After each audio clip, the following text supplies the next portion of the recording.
For the 6th season in a row, Walters is the official bar of the Nats Chat podcast, located across the street from the ballpark, just off South Capitol Street. The 1-2. Swinging a ground ball through the drawn-in infield, base hit right field. Witt scores, Caglione coming home, Cruz will just lob it into second, and the Royals have their first lead tonight.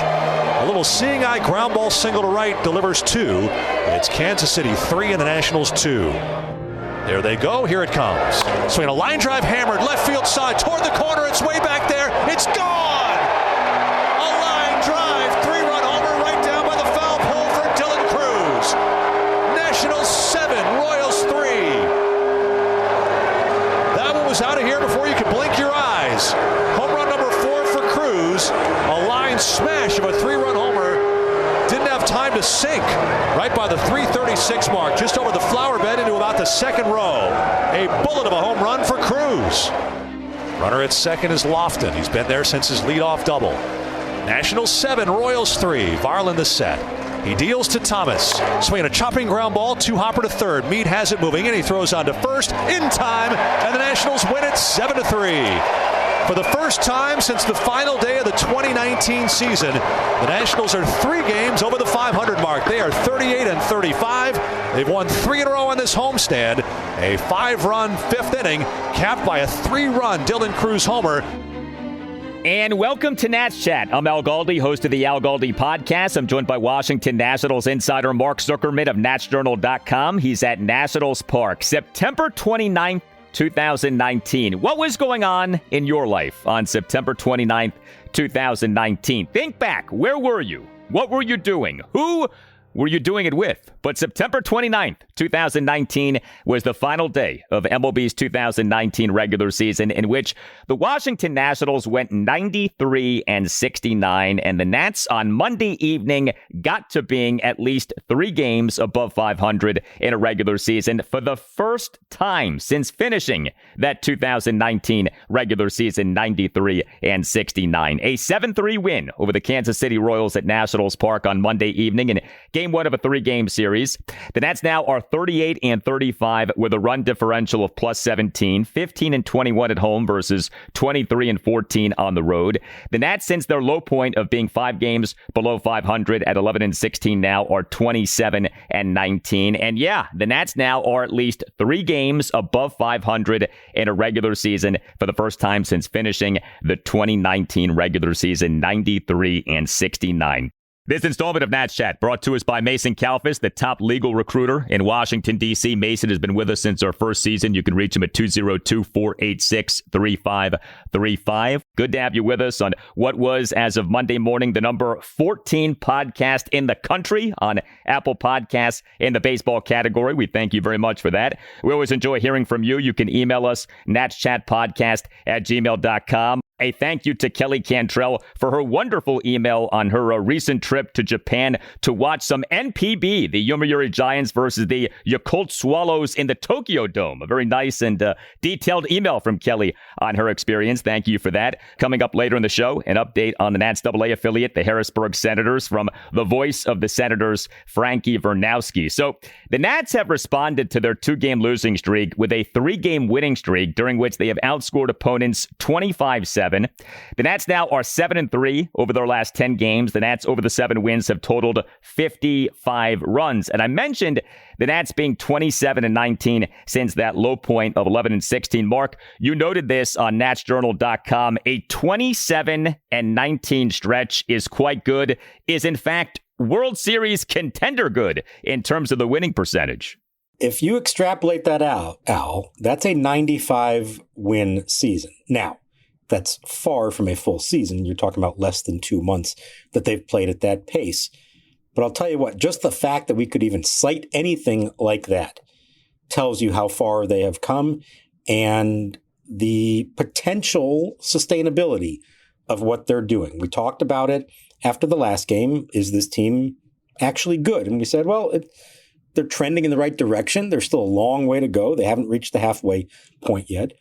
But each passing day that they play like this and have this kind of result, the more you want to believe that it is sustainable. And I think what stood out to me most about this game was how nondescript it was. They just went out and beat an inferior team. They got hits from their guys when they needed them. They took the lead. They pitched well. The Royals never really threatened them late. This was just a ho-hum, beat them by 4 runs, very solid victory all around. And I think that's pretty telling because they've gotten to the point that they're good enough where they can win games like this. And it's not the first time. We just said it's been 3 straight wins, all of them pretty comfortable wins. That's the mark of a good team, and they continue with each passing day to look more and more like they are a good team. I mean, the conversation that walk-off loss at San Francisco last Wednesday might ruin the Nats now looks laughable, right? I mean, you look at what has happened since then. Yes, the 10-2 loss to the Seattle Mariners at Nationals Park this past Friday night, but now this 3-game winning streak during which the Nats have clobbered opponents, 8-3 over the Mariners at Nats Park on Saturday, 10-1 over the Mariners at Nats Park on Sunday afternoon, and now 7-3 over the Royals at Nats Park on Monday evening. This is what a good team does, right? You get knocked down with a terrible loss like that loss at the Giants on Wednesday.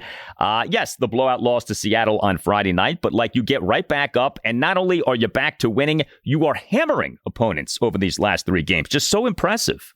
I think they're starting to earn the benefit of the doubt that, yes, when they lose a game or when something doesn't go the way it's supposed to, the easy answer is to assume, well, this must be the beginning of the end. I think they're starting to earn our trust to say, hang on a second, it may go south from here, but let's actually believe that they are going to turn it around because so far they have proven that they can do that. There haven't been many losing streaks this year, but when they have had one, they've come right back and shown that they can play really good baseball after that. So all of these things, as we keep talking about, they're all really encouraging signs of a team that's not just getting hot. It doesn't feel like this is just a hot streak for them. It feels like what they're doing is real.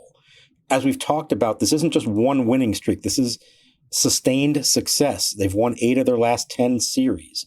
They're consistently taking 2 out of 3. The offense continues to rake and to score runs at an incredible clip. And the pitching just continues to get the job done. And yeah, it's not going to be perfect every night. There are going to be nights that doesn't really work out for them. But they're not winning games like by the skin of their teeth. They're not getting lucky in winning these games. They're just outplaying their competition more often than not. That's the hallmark of a good team.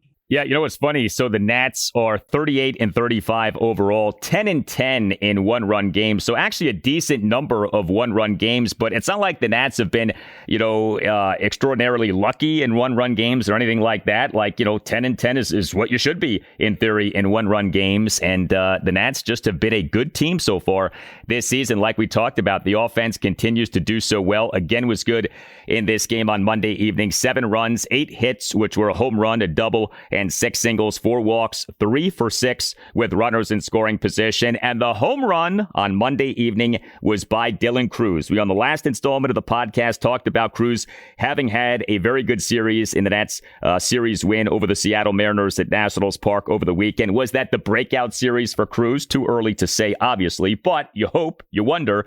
And Cruz on Monday evening again was good. He is the Nats starting right fielder and number 5 batter, went 1 for 4 with a 3-run homer as he homered for a second time in 4 games and had an extra base hit for a 3rd time in 4 games. Are the extra base hits finally coming for Dylan Cruz? So it was a funny deal with him in this game. Bottom of the second, a 1-out first pitch ground out, but with an exit velocity of 106.3 miles per hour per Statcast. And that's 3rd highest exit velocity of the game, but an out that, of course, was so reminiscent of so many outs made by Cruz at the major league level. However, Cruz in the Nats' 5-run 5th, and by the way, another big inning for the Nats in this game, a 5-run 5th, but Cruz in the Nats' 5-run 5th, a 2-out full count 3-run homer on a line drive to left field to put the Nats up 7-3.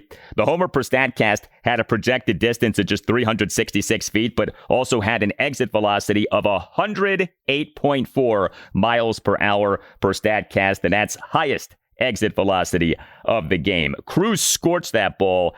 And now that we are starting to see these extra base hits, you do wonder if finally we are seeing the Dylan Cruz who we all have been wanting to see. So over the last, couple of weeks, we have seen him hit the ball really hard, but very often on the ground. We've seen him hit a couple of just mammoth moonshot home runs, 440 feet, the kind that hang up in the air for a long time. This was the best of both worlds. He crushed the ball and hit it on a line and just high enough to go down the line and reach the stands. And so this is his first real like laser of a home run. I don't know if that means there's more to come or not, but it was like right in that perfect sweet spot of the loud contact he's been making and elevating it just enough to get it out of the park. I think he's also driven in runs now in 5 straight games. Another good sign for him. What I like about it all, we've talked about this, it doesn't feel like there's a lot of pressure on him. I know we talk about him. I know a lot of fans want to know, hey, when's Dylan Cruz going to get going? But because the team is playing well, because the lineup has been so productive, it almost feels like whatever he does is a bonus for them. I know that's not really true, but it does like feel like that at times. And I think that's helped allow him to just take his time to get comfortable here, figure out what his approach is, find the right pitches to swing at. He noted in that at bat that he took a couple of ugly swings earlier in that bat, but he got it to a 3-2 count. And then he got the pitch where he wanted it, over the heart of the plate. And I think we have seen that when he does get a pitch over the middle of the plate, he does some real damage with it. You hope it's, a lot more to come of this, but slowly but surely, I do think we're seeing the signs of him becoming the hitter that a lot of people have always believed that he would be. It's a funny thing with the pressure item with Dylan Cruz, because there is pressure. Like, it is a big deal that he does well. If he doesn't do well in this go-round at the major league level, that is extremely concerning. And the implications of that are such that I don't really want to think about him, to be honest with you. But what matters is, does he feel the pressure? It's like the George Costanza thing. It's not a lie if you believe it. And so it's not pressure if you don't feel it. It may be pressure to all of us on the outside, but as long as it's not pressure to him, that's what matters. And he does seem to be relaxed. I mean, I know it's, a little dangerous to try to read body language, but he does seem relaxed. He's having a lot of good plate appearances, and that he's getting these results is really good to see. We talked about the extent to which he was an all-around performer over the weekend, right? With the great defense, some of the great base running, and now that the batting results are coming around, a lot of fun to see that. And, one of the things that we have hoped for is at some point, do you get a bunch of these guys all going well at the same time? So James Wood, CJ Abrams, Dalen Lyle, Luis Garcia Jr., Dylan Cruz. Right now, Wood is on fire. Abrams maybe has cooled off a little bit, but he's still overall doing well. Garcia's doing well. Lyle's doing well. Curtis Meade had a big hit in this game. You add Dylan Cruz to that mix, and, you talk about like lengthening a lineup. I mean, now you're really, cooking with gas, as the saying goes, if you get all these guys going well at the same time. And it feels like we're getting close to that. And what that does is it takes pressure off all of them, because they don't feel like they have to be the one to come through for you. I mean, that was a big situation that Cruz came up 2 on, 2 out. But if he doesn't get the job done, I know the inning is going to end. But there's still a faith in the rest of that lineup over the course of a game to score enough runs to win. So I've got to believe that deep down somewhere in his psyche and in everyone's psyche when they come up to bat, that they feel that there really is not a lot of pressure. You also have a team that, as we know, is playing beyond what anybody expected them to do this year. I don't want to say they're playing with house money, but it kind of feels like everything right now, everyone's just thrilled with what the results have been. And it allows them to just go out and play loose and be like, hey, nobody expected us to be in this position. Let's just go play baseball and see how we do. Maybe at some point that changes and there does start to be an expectation and say, well, okay, wait a minute. Now this is supposed to continue and they're going to be playing some really important games later on this summer into the fall. Maybe we get to that point. But for now, I think they're all loose and carefree and just having the time of their lives. Hey, are you a law firm partner looking for a better team? Take your 900 OPS to a championship caliber team by contacting Nats Chat sponsor Mason Kalfas, who is the top legal recruiter in the Washington, D.C. market. Mason and his team at Zenith Legal specialize in placing partners, associates, and senior government lawyers at elite firms across D.C. and the country.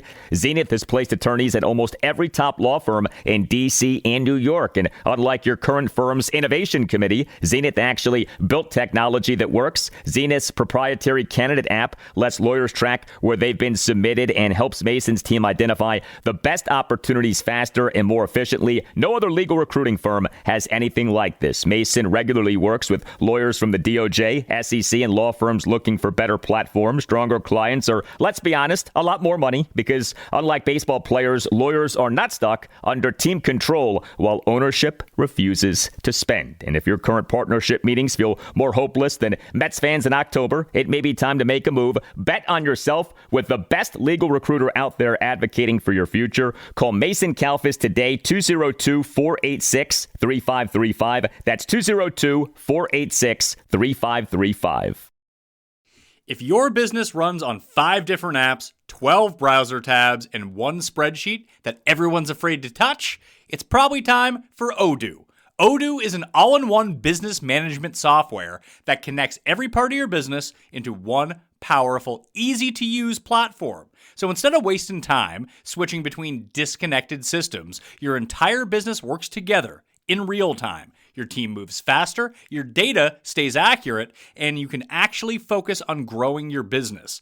Let one unified system run your entire business. From the first opportunity to the final payment, everything works together in one place.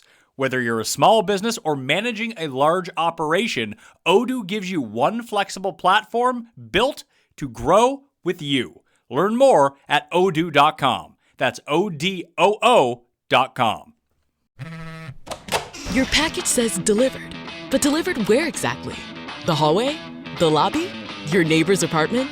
Instead of playing detective with your deliveries, get a mailbox at the UPS store. We'll sign for your packages, text you when they arrive, and keep your deliveries low-key under lock and key. Get 3 months free mailbox services with a new annual agreement at the UPS store. For full details and to get your coupon, visit theupsstore.com/offer. Here's the set and the pitch. Swinging a line drive, left center field. Coming on, the left fielder has it off his glove. Collins, it deflects away. Ruiz will score. Nunez right behind him. He'll score. And the Nationals are back in front.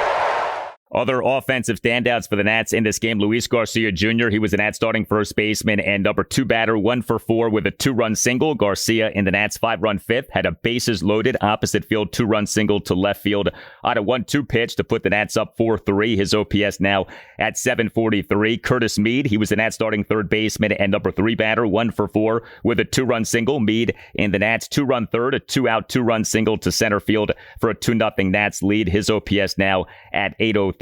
James Wood, he was the Nats starting DH and number 1 batter, 1 for 3 with a double and a walk. His OPS now at 975. And while we are talking James Wood, so MLB on Monday afternoon released the first round of fan voting for this year's All-Star Game, which will take place at the Philadelphia Phillies Citizens Bank Park on July 14th. 2 Nats players appeared in the voting results that MLB put out. CJ Abrams, number 1 among all National League shortstops, but outfielder James Wood just number 7 among all National League outfielders. Both guys absolutely are deserving of being all-stars this season, but how odd is it that Abrams is doing so well in the voting while Wood is getting disappointing results in the voting? You'd think that the same people voting for Abrams would be voting for Wood, and yet that apparently isn't the case. Do you have a theory for how and why this is the case?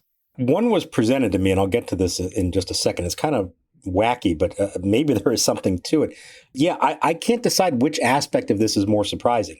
The fact that Abrams is leading, and deservedly so, that's not the surprising part. It's that we know historically Nats players don't do great in all-star voting, even when the team was good. The only players in Nationals history who have been voted in as starters by the fans, Alfonso Soriano way back in 2006, Bryce Harper, I think it's 4 times, Ryan Zimmerman once, and Daniel Murphy once. And that's it. Juan Soto was never voted in by the fans.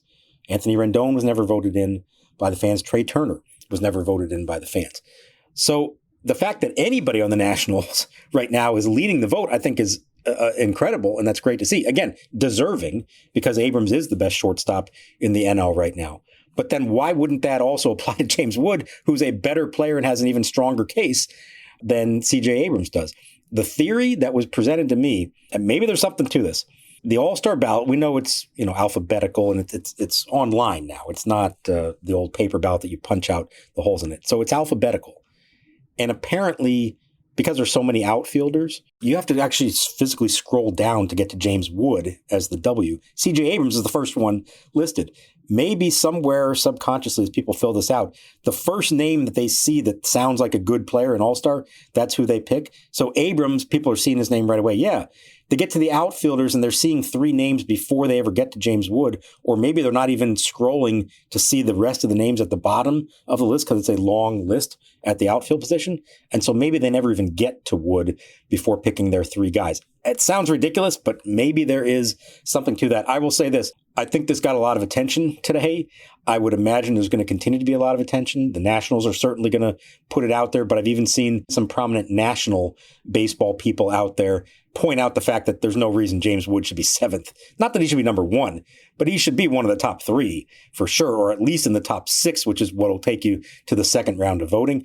I'm going to guess. I'm going to go out on a limb here. I'm going to guess that when the next update comes out next week, we will see James Wood at least in the top six and in a position to advance to the final round. It's so strange. I mean, in theory, many, if not most of the people voting for CJ Abrams are Nats fans. So if you are a Nats fan and you know your alphabet, why aren't you scrolling all the way down and voting for James Wood? Just so people understand the difference in total votes here. Abrams is at about 580,000 votes. That's terrific. Wood is at less than 432,000 votes. I mean, that is a drastic difference between two guys, each of whom, like we said, is totally deserving of making it. But if you have to say one guy is more deserving than the other, the answer is Wood. I mean, Wood absolutely should make it. Now, look, if he doesn't get voted in, you would think that he's a shoo-in to get selected for the game. So I don't know how, worried we should be that James Wood will not be an all-star. This actually is a season in which I think you have a lot of confidence, if you're a Nats fan, that you're going to get at least two all-stars. Wood and Abrams just would seem like such slam dunks. But that difference in vote total for these two guys is really curious.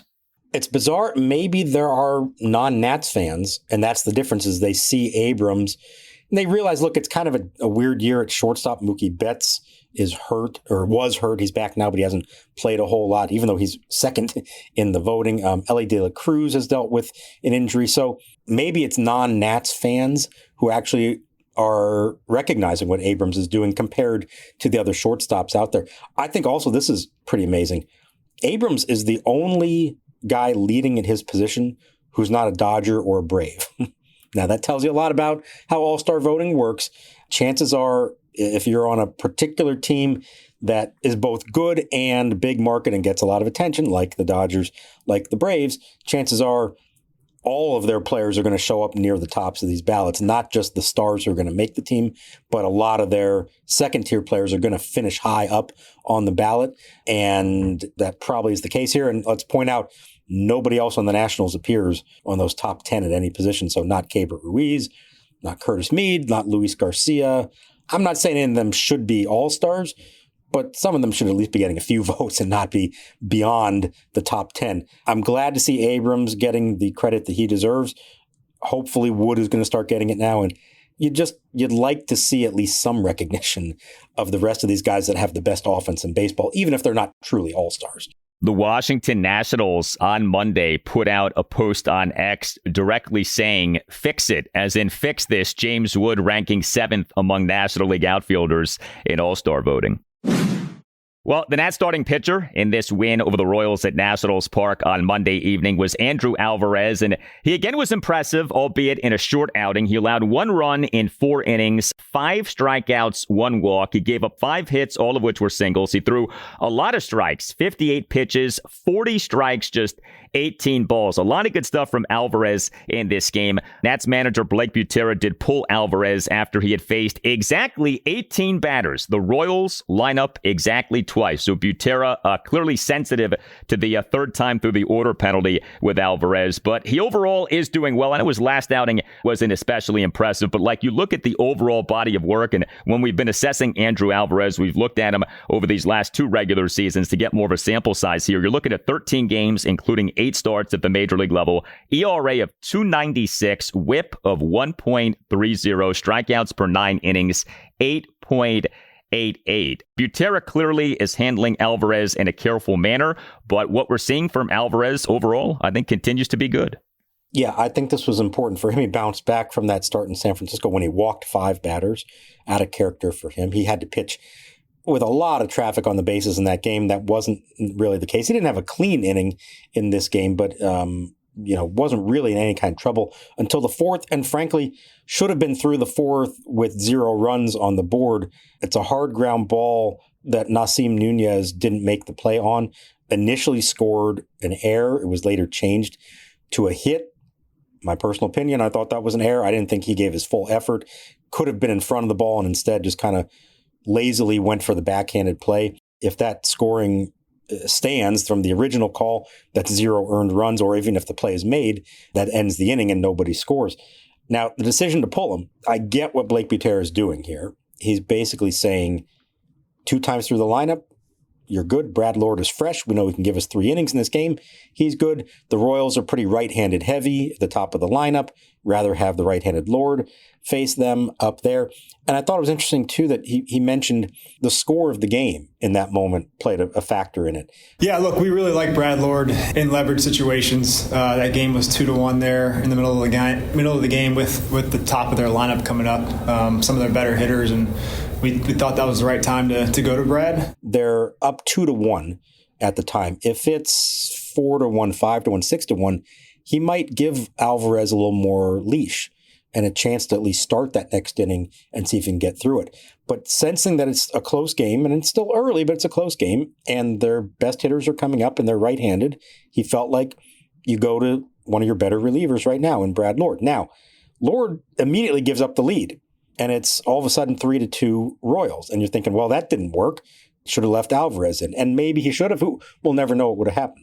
Lord bounced back from that very good the rest of the way. He gave them their 3 innings. The offense scored their runs, and so it all worked out in the end.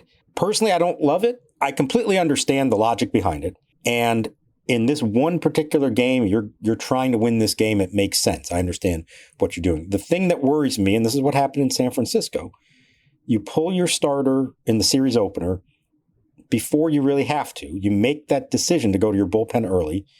You get 3 solid innings out of Brad Lord, but now he's not available for the rest of the series in all likelihood.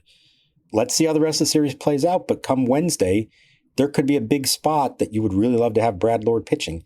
And if he goes 2 innings in this game, maybe he's at 30 pitches, he can come back on Wednesday. But going 3 innings and 48 pitches, probably not. I will be fascinated to see how it all plays out, but that's the reason I don't love the execution of what is a sound process for one particular game. I just worry about the domino effect on future games. I think it's more palatable if you have more good relievers. This team is so lacking in truly good relievers that I think this strategy stands out more. I mean, like you said, if you leave Alvarez in the game and he gets shellacked the 3rd time through the order, then the question becomes, well, why'd you leave Alvarez in the game to face the Royals lineup for a 3rd time? A few things with what happened with the bullpen here. So I wonder if the hope was to get more than 3 innings out of Lord, and the fact that he gave up the 2 runs in the top of the 5th shortened what was anticipated from him. He's been so good. It was uncharacteristic to see him give up those 2 runs in the top of the 5th. He issued a 1-out 4-pitch walk of Bobby Witt Jr., gave up a 1-out double by Jack Caglione to right field on an 0-2 pitch, and gave up a 1-out opposite field 2-run single by Michael Garcia through the right side of the infield on a 1-2 pitch to put the Royals up 3-2. The other thing is this: Clayton Beeter tossed a scoreless and hitless top of the 8th with 2 strikeouts. Did throw a decent number of pitches in the inning, but that was another one of these instances that made me wonder, at least, might Beeter at work the 9th. The Nats are up by a decent amount. You can maybe get 2 innings out of Beeter, and you can save Gus Varland for another day. But Varland was already warming up in the bottom of the 8th inning, so it was clear that Varland was coming into the game. Now, Varland tossed a scoreless top of the 9th despite giving up a leadoff double. But this is the thing that I've wondered about with the bullpen management. If you can get 2 innings out of one of these guys, why not take that, especially when you're up by a relatively comfortable margin, as was the case in this game? Yeah, I get that too. I think it's becoming clearer that Butera views a few of these guys as 1-inning, late-inning relievers. Beeter, Varland. Ribalta, for the most part, he seems to be limiting him to one inning. And then you have the multi-inning guys like Lord and Parker certainly fall into that multi-inning category. Then a few others that are kind of in between. It's just that tricky balance between doing what you feel like you need to do to win that night's game while also making sure that you're in a good position for the next day and the day after that. Now, what I think it does is it puts a little pressure on Foster Griffin to give him some length on Tuesday. Now, he's normally been good at that, and if he gives them 6 innings, 7 innings, then no problem. They're in great shape. If, on the other hand, he struggles or has a high pitch count or something and they have to make a move earlier, that's where you start to see the domino effect of all this. I don't have a problem using Beater for only 1 inning there, but you'd like to think that in a game in which you only gave up 3 runs and you're pretty comfortably ahead, that you could get by using only 2 relievers instead of 3. But I think that speaks more to pulling the starter when you did than not extending the relievers any further. Al Galdi here to tell you about Window Nation's Buy 4, Get 4 free sale that's going on this summer during the heat. But before that, the Window Nation look into the future. Lipscomb swings and bounces one through the right side for a hit. Hassel touches third and heads for home. The right fielder Castro's throw toward the plate is off the line. Hassel scores standing. Lipscomb takes second on the throw. Window Nation has a great offer for listeners of the Nats Chat podcast, the Buy 4, Get 4 free sale, during which you could replace all of your home's windows and get half of them for free. Plus, you can get your windows with no money down and no payments or interest for 2 years. The sale ends soon, so call 866-90-NATION or visit windownation.com now to book a consultation. 866-99-WINDOW-NATION or windownation.com to book a consultation, and tell Window Nation that you want the deal that you heard about from Al Galdi on the Nats Chat podcast. Here's the pitch. Swinging a line drive over the leaping second baseman, lofted a base hit into center field. Nunez scores. Throw coming in. Cut off by the pitcher, Spence, in front of home plate.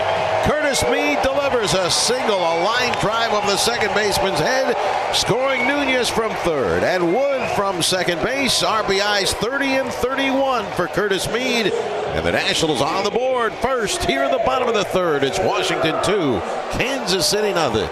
Game 2 for the Nats against the Royals at Nationals Park Tuesday evening, 6:45. The Nats have listed Foster Griffin as their probable starting pitcher for the game. One more thing with this game. Keibert Ruiz is doing so many good things right now as a batter, and he has shown some improvement defensively. But the Nats in this game were out of challenges in the top of the first. Now, there was some murkiness with the second unsuccessful challenge by Keibert Ruiz because of the nature of how he called for the challenge and that it looked like he didn't really want to call for it, but he didn't fight trying to say that he didn't call for it. But that cannot happen, that you burn your 2 challenges like that in the top of the first. Ultimately didn't matter. We understand that. But that's bad. That's a big time no-no. I don't even know how something like that can happen at this point. You got to be better than that. I think it's instinct. I think he just sees the pitch, immediately thinks the call is wrong and goes to his helmet. Now, the problem is the first one really wasn't in a situation of consequence. It was like second batter of the game, really not a big spot. And he does it. And then once you get that one wrong, it seems to me that you just have to mentally tell yourself, I can't make another challenge in this game unless I am 100% sure, or it's such a big spot in the game that I have to take the chance. Later in the first inning with like 1 runner on base is not that time. And you could almost see in real time how that he probably went through that process. He catches the pitch. It's called a ball. He's thinking, no, I think that's a strike. He goes to touch his head, and he caught himself just in the nick of time, or he thought just in the nick of time, and pulled his hand down. He never did, from what I could tell, never did actually make contact with the helmet. Now, the umpires saw him do that, believed it was enough. I think the strange part of this, and I think what Blake Butera was actually upset about, it was the second base umpire, the crew chief, Bill Miller, who was insisting that Ruiz tapped his helmet when the home plate umpire didn't seem to be saying it himself. How would the second base umpire have a better view of that than the plate umpire? It also brings up, we're getting into the weeds here, but I mean, this is something about the ABS challenge system that I think has been murky and a lot of people are confused by. It's not required for you to say anything. Now, Butera said they do encourage the catchers or the hitters to say challenge or something to suggest that they want to use ABS for that pitch. And we want our guys to touch the helmet and also say, I want to challenge it. But officially by MLB's standards, the rule is you tap your helmet. That's all that has to be done. You don't have to say anything. I don't think they wanted to leave it up to umpires to be able to hear something, especially if it's really loud. So the visual is the cue for them to do it. Now, Ruiz never actually got to the helmet, but in a split second, that's what you see. That's what you think. They didn't hear anything from him, maybe, and so that's why you call it. I don't know the right answer to resolve this other than stop challenging so much, but you've got to train yourself, especially when you've already burned your first one, to say, just don't do it unless you are 100% sure, or the at-bat's coming up and hey, this is a big at-bat. This is a time when maybe I would take a gamble. Not in the first inning with one runner on base. No, and I would just think from his standpoint, why would you ever challenge anything over the first few innings? Unless it's bases loaded and the game's about to get away from you, why would you even think about doing it in those spots? I understand, you only get so many challenges. You don't want to save them and then never use them. But first inning, come on. This is not difficult. One thing I have wondered about is, if it is murky, would it be so terrible if the home plate umpire said, hey, Keibert, do you want to challenge that or not? It wasn't clear what you just did. Would it be the end of the world if there was actually some, wait for it, communication between the home plate umpire and the catcher? Or is that just not something we can have? So I think the fear of that would be that the whole idea of this is that it's supposed to be instantaneous and that the catcher and the hitter have zero opportunity to get any information from anyone else who might actually know. And so if you wait and say, hey, Keibert, you want to challenge that? It's possible somebody from the dugout is yelling yes or no, and that's giving him an advantage that it's not supposed to be part of the system. It's supposed to be instantaneous without any help from anybody else. So I think that's probably the reason why they don't do that. Sure, you would think of the coin toss in the NFL. Remember, it used to just be called in the air and it lands. And then there was that fiasco on Thanksgiving with Jerome Bettis and Phil Luckett, the referee, who thought he heard tails and it was heads or whatever that was. We'll have a toss to determine who receives. Who will call it from Pittsburgh? Number 36, heads, tails, heads. Call it plays in the air. Heads is the call. He said heads. It is a tails. I believe he said tails. He did. You want to take the ball? And ever since then, they now make you ask the captain to call it, then they repeat it to confirm that's right, and then they toss the coin in the air. It's kind of along those lines. The difference here is the catcher and the hitter can't have any amount of time that might help them to know whether they really should challenge or not. It's got to be instantaneous. So that's why I think it's handled the way that it is. The great thing about that coin toss is that Luckett insisted that Bettis called heads, tails. At least according to Luckett, that's what Bettis did. He said heads, tails. And of course, there's a brilliance in that because you can't be wrong. You say heads, tails, you can't be wrong. You can only be right. Jerome Bettis said tails. Oh, my. As a lifelong Steelers fan, Al, I know exactly what happened in that game and that coin toss, and I have forever held a grudge against Phil Luckett for that. Jerome Bettis was not at fault on that moment. No, of course not. Never. You tell us what you think. Hit us up on X at Nats_chat. You can find us on Blue Sky at Nats Chat Podcast. We have a website that you can check out too, natschatpodcast.com, at which you can purchase a Nats Chat Podcast t-shirt. All Nationals radio highlights on Nats Chat, courtesy of 106.7 The Fan. For Mark Zuckerman, I'm Al Galdi. We thank you for listening. We'll talk to you next time on the Nats Chat Podcast. And we leave you now with an update on the Nats AA affiliate, the Harrisburg Senators. This from the voice of the Senators, Frankie Vernouski. First pitch is sky to the air, pretty deep out to left field as Giancarlo Sio goes over to the wall, and it's over the fence, gone. It's a two-homer day for Caden Wallace. He had a solo homer back in the third and leads off the sixth inning with another home run. Frankie Vernouski reporting in for the Nats Chat Podcast from AA-Harrisburg ahead of the Senators series finale with the Richmond Flying Squirrels at the brand new CarMax Park in Richmond. Flying Squirrels with a rain-shortened win on Friday took the Southwest Division's first half postseason spot from the Senators, so Harrisburg will have to try again in the second half. But they're well positioned to make a good run as they continue to get good play from Caden Wallace, who's been bouncing around the infield and playing well defensively all around.